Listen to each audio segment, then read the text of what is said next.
What's up, guys? I am Switters. Welcome back to the channel, and this is something that I was talking about earlier on stream today, but I wanted to make a video about this, talking directly about the leaks that have come out for Black Ops 6, or just earlier today, some news that we got yesterday with a possibility of transit coming back, the whole town in West Virginia, all that kind of stuff. You're hearing about that, but I really want to focus on what came out earlier today. So as you can see right now, some of these things leaked out. They were accidental. They got put up, like some art got put up, and so the game was available in store that you could click on and see these pictures of, and it was just a mistake. They got taken down fairly quickly, but not before the community at large got a hold of them. Just kind of confirming a few things here. So as you can see, we got Woods coming back, just different variations of him, kind of the zombie version of him, just a straight up, he's very contemplative there, I guess. I don't know. And on the right here, he's just getting ready to fight. It's the numbers here. That was Mason, but whatever. We got the numbers on him. Very Black Ops 4. There was a whole thing about the numbers like being added as a skin kind of thing that it was put on and whatever. But anyway, this is all very familiar. It's like, oh, that's kind of cool. That'll be fun to get. That'll be like a nice bundle that we can get. This is like a pre-order bonus. You can see from the Vault Edition over here, Black Ops 6. So we're gonna have the knife here. We got these cool camos, genuinely some pretty cool looking camos. These blueprints, like I don't even know what's going on with this sniper rifle. Like, what is this down here? I don't even know what that is. This looks like a flamethrower attachment potentially. And for Zombies fans, for this past year, oh well, this current year I guess that we're in, you know how good that was until they nerfed the hell out of it. But that could potentially be a lot of fun as well. And then we move over here, and now here is where I don't mean to be a bummer, but I'm kind of gonna be here, and I think you'll know what I mean here in a second, because this is a very exciting time. We're getting the Black Ops 6 stuff coming out. You know, us Zombies fans have been craving something since Cold War. We got absolutely joked and tricked with Vanguard Zombies. I mean, I don't even consider that a game. I genuinely forget that it even existed. And then this year, I think it actually started off really well. They just stopped updating it after the stuff that we got at launch. These go into the Dark Aether, find a thing, exfil from the Dark Aether, then you do the objects, the 4 objects, and then hey, the next season we get the exact same thing. Go into the Dark Aether, get the objects, blah blah blah, rinse, repeat, rinse, repeat. This season we're getting nothing, and then season 5 and 5 Reloaded is the next thing we're gonna get, which is, wait for it, another Dark Aether rift that we're gonna go into. Anyways, it started off as a good year, and since then it's gone straight downhill, and I'm not so thrilled about it. You're probably not so thrilled about it either. But one of the things that we were absolutely looking forward to at large, some people probably don't care. I think most of us at large in the Zombies community, though, were very interested in getting a set Zombies crew back. Whether your favorite crew is the Victus crew, the Primus crew, the Ultimus crew, the Chaos crew, whatever, I think most of us, the vast majority of us, think that having a set crew is a better way to go as compared to what we have in Modern Warfare 3, whether there's just these general kind of operators. And Cold War, we saw it more in depth with the round-based system. We're just getting these kind of bland, nothing kind of quotes. They're just, hey, there's zombies over there. Woohoo, I killed a whole bunch of zombies just now. There's not a lot to it. We're not getting to know the people a lot. The people that we're actually involved in, like the characters, are the ones that are in our ear talking to us as we're going through. But it's like a dissociative thing. We're not fully invested. And all of us have been talking about it. We've been talking about it for almost 4 years now since Cold War came out. Like, hey, it would be nice if we could get a set crew back.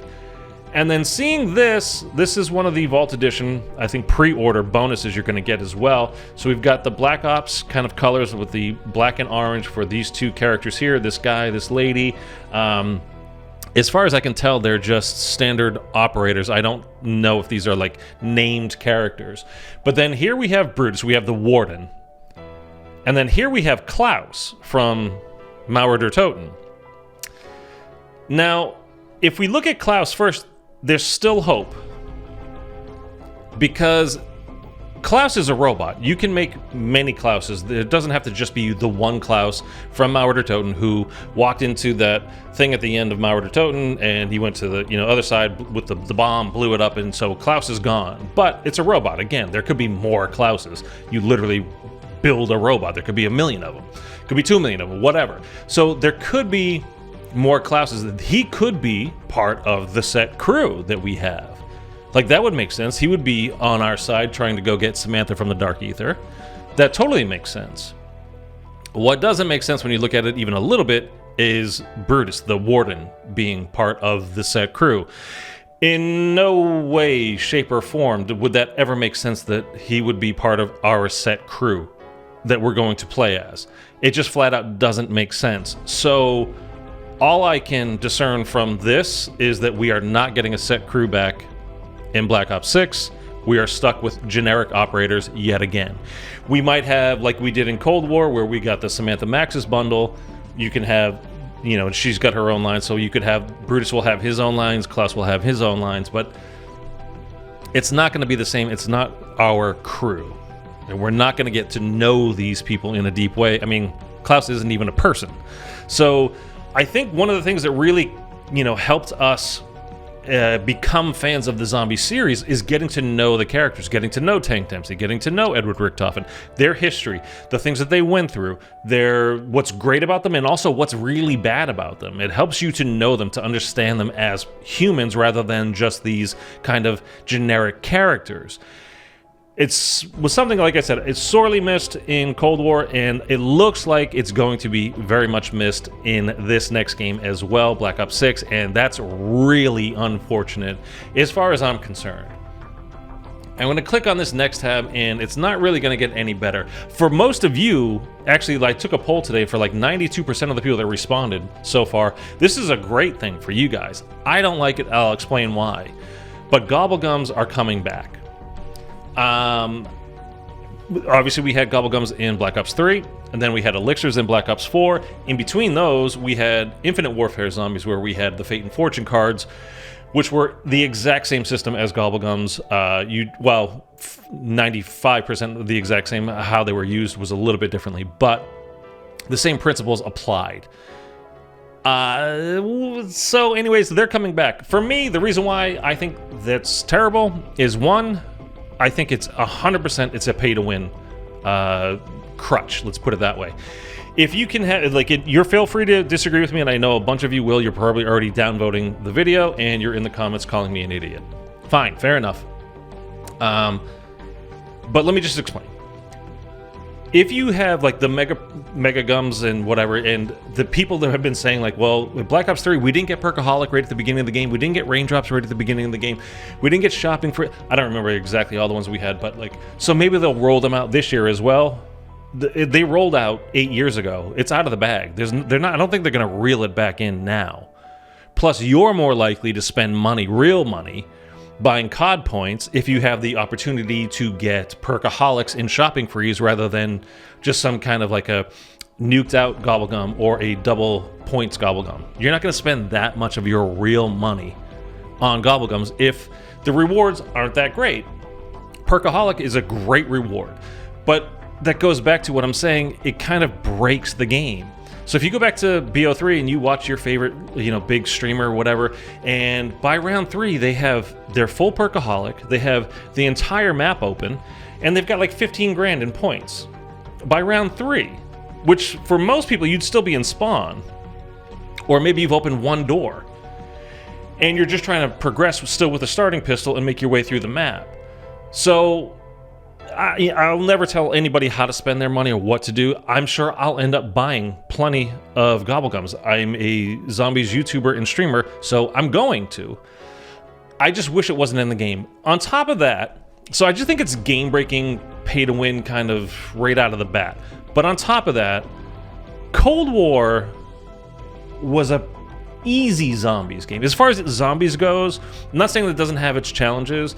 I'm not saying that if you struggle with it, then, whatever, you're terrible at zombies. As the zombies world goes, though, from World at War to Cold War zombies, it's far and away the easiest zombies game that we've ever had. You can buy, literally, a Perkaholic in that game. There is no perk limit. Between that, the field upgrades, using the Ethereum crystals to upgrade all of your perks, upgrade all of your weapons, upgrade all of your field upgrades, upgrade everything that you have available to you in the game, plus the score streaks, plus the crafting tables. You can go and just always have monkey bombs if you want, or decoy grenades, or Molotov cocktails, or whatever. You're never going to run out. you don't ever really feel in danger. I mean, for me, when I play Cold War, I'm always super casual. It's like when I play IW with Director's Cut on. There's really not that much of a threat.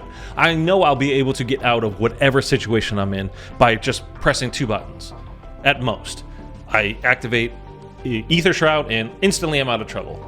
And you can have 2 of them on you because you upgraded it using your Ethereum crystals, blah, blah, blah, etc. Anyway, so I'm just saying, already, like Perkaholic Gobblegums, Shopping Free Gobblegums, Raindrop Gobblegums in BO3 is game breaking. In Cold War, it's just like you're taking easy. Now, we don't know. I shouldn't say, like, I don't want to get too far ahead because we don't know what Black Ops 6 is going to be like. It could be very hard. It could be the hardest zombies game we've ever had. I sincerely doubt that. I think at most we're going to get a little step up in difficulty from Cold War. I think they kind of like Treyarch, meaning they like where the difficulty level is. Their whole thing, remember, for Cold War was they don't want the average person to have to watch a YouTube video, a tutorial, to be able to complete the Easter egg. And if you played Cold War Zombies, then you know you probably didn't have to do that. There's a couple little things here and there, but you could figure it out eventually. I think they like that. They had very high player count during that time. I think they're going to go back to that. So then leaving it, like I said, keeping it, let's even say it's a little bit harder than it was in Cold War. And then you're adding Mega Gobblegums on top of it. I kind of just don't see the point. It's just overkill. It was like the whole thing when we were talking about new perks were being added throughout the year during Cold War. People were like, man, I want double tap back. What do you need double tap for in Cold War? I mean, honestly, you were super powerful enough as is. You had ether tools to use to upgrade your gun. Plus, again, using those Ethereum crystals, you could literally upgrade your gun before you went into a match. So, what do you need Mega Gobblegums for? So then you could say, well, then if you don't need them, then it's not game breaking because you're going to be fine as is. Fair enough. Maybe you're right. Who knows? I just think this is a bad idea in a general sense. I don't like it in the form of BO3 Gobblegums. I didn't like it in the form of Fate and Fortune cards. I didn't like it in the form of elixirs. I just think it's pay to win. But that's just my opinion. I'm sure you'll let me know yours down in the comments below. There is plenty coming up with this game, including June 9th, the full reveal. I will be live streaming it, the presentation from Treyarch about everything Black Ops 6 coming out. And honestly, I know I was just, kind of saying this is so bad, the Gobblegums, and this means we're not getting a set crew, so that's bad. I do think those things are bad. I still think we could have an amazing year of zombies, and I hope we will very much have an amazing year of zombies. I'm really looking forward to it. I know you guys are too. Let me know what you think down below. Hit subscribe, and I will catch you guys in another live stream or video real soon. Later.